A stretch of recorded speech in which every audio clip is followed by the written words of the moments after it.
जिस तरह से एक के बाद एक, चाहे एनटीए का मामला हो, चाहे सीबीएसई का मामला हो, चाहे और अन्य मामले हों शिक्षा, केंद्रीय शिक्षा मंत्रालय से जुड़े हुए, उनमें जिस तरह से गलतियां, भ्रष्टाचार या टेक्निकल स्नैक्स और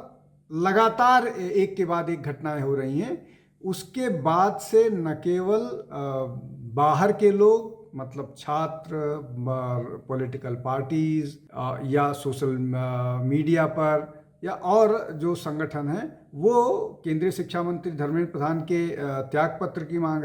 कर रहे हैं, बल्कि अब जो भारतीय जनता पार्टी है या सरकार में भी बहुत सारे अंदर के लोग ऐसे हैं जो इस बात को धीरे धीरे कहने लगे हैं कि शिक्षा मंत्रालय में नेतृत्व बदलाव की जरूरत है। जो ये कारण है वो तो है ही है, इसका परसेप्शन बहुत खराब पड़ रहा है लोग, और ज़्यादातर इससे प्रभावित लोग चूंकि युवा हैं और युवा आने वाले समय में एक बड़ी संख्या में वोटर के रूप में भारत के नागरिक हैं, तो उससे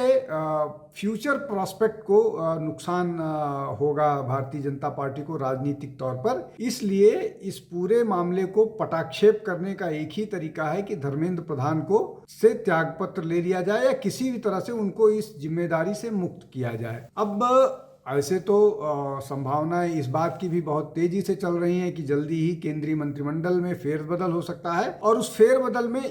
धर्मेंद्र प्रधान के जाने की संभावना बहुत ज्यादा है। लेकिन कहीं ऐसा ना हो कि जब तक मंत्रिमंडल में फेरबदल हो तब तक बहुत ज्यादा देर हो जाए और इस मामले में बहुत चीजों में नुकसान हो जाए। अब हालांकि सरकार ने अपने स्तर पर एनटीए को पुनर्गठित कर दिया है, उसमें 2 ज्वाइंट सेक्रेटरी और 2 ज्वाइंट डायरेक्टर स्तर के अधिकारी ले आ दिए गए हैं, सीबीएसई का सेक्रेटरी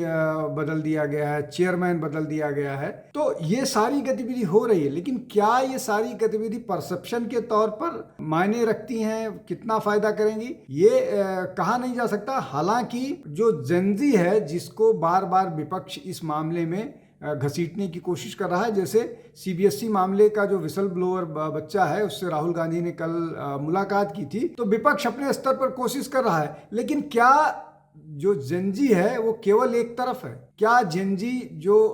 दूसरा पक्ष है या भाजपा का है वो बात उनकी नहीं सुन रहा है? ऐसा नहीं है। ज़्यादातर जेनजी जो है वो दूसरी तरफ ही नजर आ रहा है। तो क्या होगा, धर्मेंद्र प्रधान को त्यागपत्र देना होगा, ये तो आने वाला समय बताएगा, लेकिन आंतरिक रूप से दबाव उन पर बहुत ज़्यादा है।